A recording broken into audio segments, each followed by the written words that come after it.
semana pasada hubo 2 ataques justamente a los trenes en Ucrania con heridos. Y no estoy segura acerca de los muertos, pero sí bastantes heridos y principalmente eran niños y mujeres. El bombardeo del 26 de agosto y sí, es impresionante. Lo voy a dejar impresionante.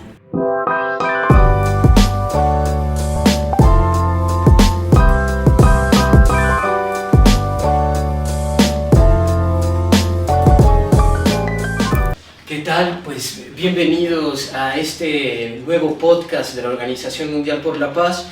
El día de hoy tenemos el beneplácito de recibir a Jana Marichina, quien actualmente es la presidenta de la Casa de Ucrania en México.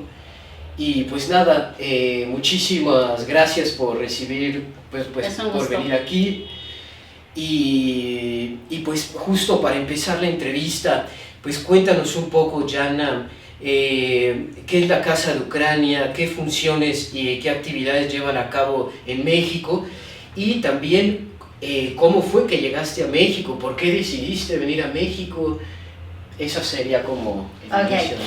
Soy Jana Marichina, soy la presidenta de la Casa de Ucrania, aunque somos una organización horizontal, digamos.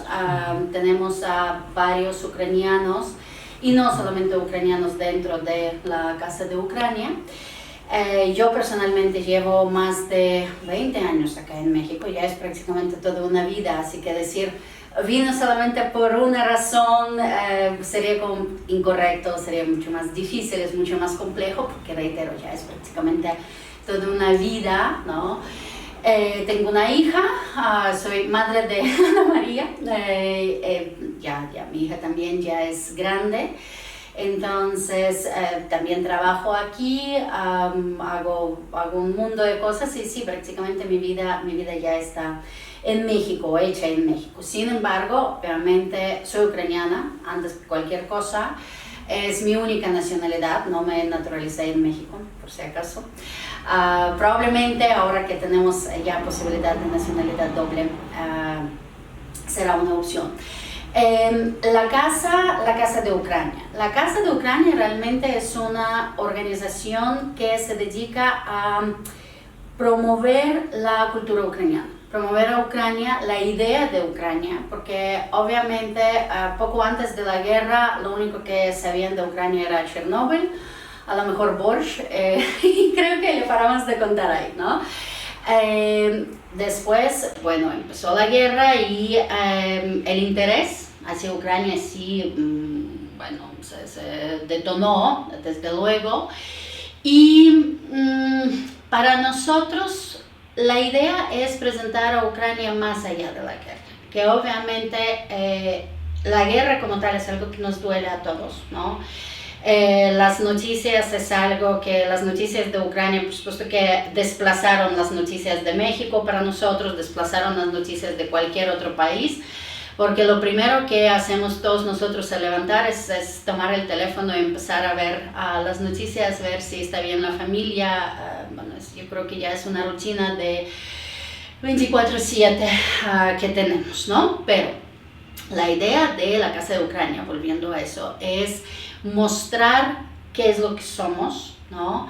Mostrar de qué estamos hechos, mostrar que además de ser gente muy valiente, cosa que porque ya todo el mundo lo sabe, llevamos más de 3 años y mucho de resistencia, y gracias a Dios y gracias a nuestras Fuerzas Armadas que hemos podido sobrellevarla, pero también es el tema de mostrar cómo se moviliza nuestra sociedad en todos los aspectos, desde volver a nuestras raíces, desde hacer planes a futuro, desde volver a la idea de una Ucrania, un país muy grande, un país sumamente diverso, y mostrar que existe una Ucrania más allá de lo típico o de Yo quería decir, no sé, algo, no quería que sonara como algo banal, ¿no? Pero mostrar que existe una Ucrania más allá de Bosch, de Chernobyl, de guerra, de todo eso, ¿no? Entonces, esa es la idea de la Casa de Ucrania, mostrar y ser hasta cierto punto, tener el honor de representar a nuestro país, representar nuestra cultura, representar nuestra historia, que es bastante antigua, compleja, y bueno, mostrar todo lo que somos. Y bueno, mencionabas que llevas 20 años en México. Sí. ¿Qué fue lo que te llevó a México? ¿El amor a la gastronomía mexicana? ¿El amor a un mexicano? No sé. Antes de México yo vivía en Japón y yo buscaba algo completamente opuesto a Japón. Entonces esa va a ser la respuesta muy corta, ¿no? Japón no tiene nada de malo, obviamente, pero yo estaba buscando algo que fuese diametralmente opuesto. Así que México estuve en México un par de veces, tenía compañeros mexicanos también en la facultad, etc. Entonces más o menos ya tenía una idea de lo que era México. Por supuesto. Y bueno, ya que mencionabas que la Casa de la Cultura de Ucrania pues busca fomentar, pues que valga la redundancia, la cultura, y que no solamente sea conocido por el borscht, que es delicioso, y por Chernobyl, y en ese sentido, ¿de qué manera crees que la cultura ucraniana puede enriquecerse y visibilizarse más en contextos como el mexicano, por ejemplo, ¿no? Ok. Yo creo que tenemos muchas más cosas en común de lo que puede parecer, ¿sí? El tema de mentalidad, hasta cierto punto. Los ucranianos también somos muy hospitalarios, nos encanta recibir las visitas, por regular siempre nos encanta agasajar a la gente, y es algo como muy típico, ¿no? Independientemente de la región de Ucrania donde vayas, ¿ok? Eso es como punto número 1. Punto número 2, yo creo que es este baile de colores. Somos, al igual que México, somos un país de muchísimos colores, de muchísimos sabores, y somos un país de muchísimas tradiciones, ¿ok? Somos muy respetuosos de nuestras tradiciones. La idea también de la familia, la idea de los niños, de procurar a los ancianos, es algo que también tenemos en común, ¿ok? Probablemente otro de los aspectos así que nos podrían unir, ¿no? Porque estoy buscando como las similitudes entre Ucrania y México, es obviamente el amor por la música, ¿ok? Por la música, por el baile. El año pasado hemos tenido una pasarela inclusiva, precisamente para abrir el mundo, o abrirnos así y abrirlos hacia nosotros, ¿no? El mundo de la gente con capacidades diferentes. Y en esta pasarela buscamos como trajes típicos, ¿ok? Hubo diseñadores de Oaxaca, trajimos también los trajes típicos de Ucrania, y les soy sincera, a veces, no, salvo por algunos detalles y probablemente al ojo de algún especialista, a veces no podías distinguir si es el traje típico oaxaqueño o es el traje típico ucraniano. ¿Okay? Esta idea precisamente de la melodía de los bordados, esta idea de combinación de colores, diversidad, ¿sí? Inclusive el propio tipo de bordado, ¿okay? Muchas de estas cosas eran tan similares que, reitero, salvo que fueras, no sé, un súper especialista, no te podías dar cuenta si es traje de Ucrania o es el traje típico oaxaqueño. Así que tenemos muchísimas más cosas en común de lo que creen.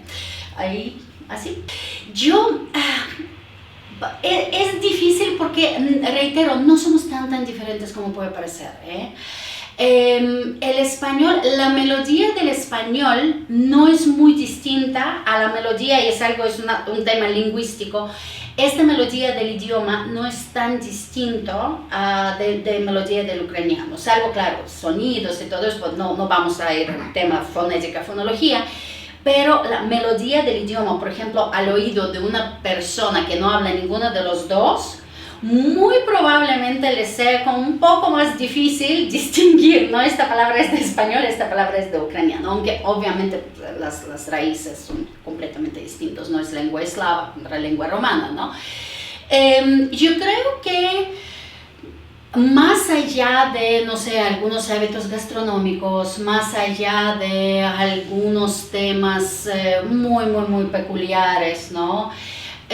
No somos tan diferentes, vuelvo y repito, ¿no? Inclusive hasta en los ingredientes de la comida, la mayoría de los platillos ucranianos los puedes cocinar en México sin mayor problema, ¿no? Porque es muy variado. México tiene este privilegio, digamos, de cosechar varias veces al año, que también la parte de agricultura también nos une bastante, porque Ucrania en sus raíces había sido un país agrícola, ¿no? La industrialización empezó por ahí de los años 30 del siglo pasado, o probablemente la exploración petrolera empezó un poquitito antes, ¿ok? Pero de ahí fuera, estas raíces agrícolas, esta conexión que tenemos con la tierra como tal, es una conexión muy importante, tanto para los mexicanos como para los ucranianos, ¿sí? Este amor por la tierra, el amor por cultivar, el amor por crear, por producir, ¿ok? Es un amor que también nos une bastante. Por supuesto, sí, es el granero de Europa, Ucrania decía que era el granero de Europa justamente. Tal cual, ¿no? Y México obviamente es un productor agrícola de muchísima relevancia a nivel mundial, ¿no? Absolutamente. Y bueno, en un contexto tan complicado, desafortunadamente, como dices, un conflicto que ya se dirime desde hace 3 años, ¿qué puede hacer la ciudadanía? ¿Qué puede hacer aquellas personas que se ven forzadas a salir de su país por un conflicto absurdo? ¿Y de qué manera se puede promocionar la paz? ¿La ciudadanía puede hacer algo, o más bien es una cuestión que solamente le compete a los estados nacionales? Mire, no existe la paz sin la justicia, eso es punto número 1. Para nosotros, hasta que no se restablezca realmente, hasta que no se haga justicia, la paz no regresará. Esto lo sabemos, hay muchas guerras, conflictos armados a lo largo de la historia mundial, y hasta que no tengamos esta justicia, hasta que los criminales de guerra no estén en la cárcel, hasta que los niños que fueron secuestrados y llevados a fuerza al territorio ruso, hasta que no estén de regreso con sus familiares, hasta que los civiles, que estamos hablando de miles de los civiles que están encarcelados de manera injusta, simplemente por ser ucranianos, no regresen a casa, no se les compense todo el sufrimiento y todo el daño que se les ha hecho, no podríamos hablar de la paz. La paz sin la justicia no es una paz. Va a ser simplemente un conflicto latente que tarde o temprano podrá volver a estallar. Entonces, ¿qué pueden hacer? ¿Qué hacemos los ucranianos que estamos lejos de nuestros hogares?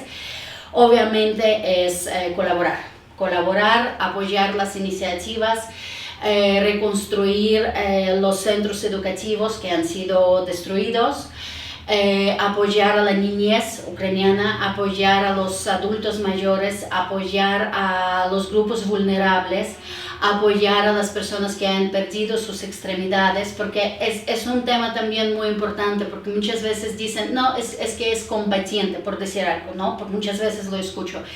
Sí, señores, la cuestión es que este combatiente, antes del mes de febrero del año 22, horneaba pan, por decir algo, ¿no? Y ese era su trabajo, o cuidaba a los niños porque trabajó en un centro educativo, o curaba a los enfermos, o cuidaba a los viejos, etc. Eran civiles, ¿sí? Ellos no eligieron ir a la guerra, lo eligieron. La guerra alcanzó a ellos, ¿no? Entonces, apoyarlos, coadyuvar en los procesos de las rehabilitaciones psicológicas, las rehabilitaciones físicas, y muchas otras cosas. Ahora, ¿qué podemos hacer la comunidad internacional? Exigir la justicia. antes que cualquier cosa, exigir la justicia. La justicia para aquellos que no están en condición o no están en la posibilidad. Somos la voz de los niños, somos la voz de los ancianos, somos la voz de los enfermos, porque si nosotros no hablamos por ellos, no habrá quien hable. Son estos grupos silenciosos, ¿sí? Ya sea porque su voz no vale, o porque no tienen peso suficiente, o porque los creen poco importantes. Entonces, es el tema. Exigir la justicia, exigir y coadyuvar, buscar a los niños desaparecidos, buscar a la gente que, reitero, que están encarcelados. Sí puede hacerlo comunidad internacional.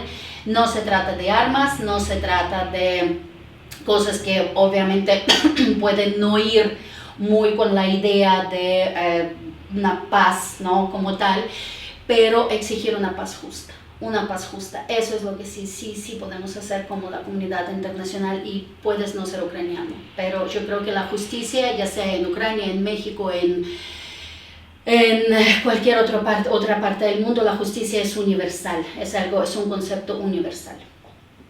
Por supuesto.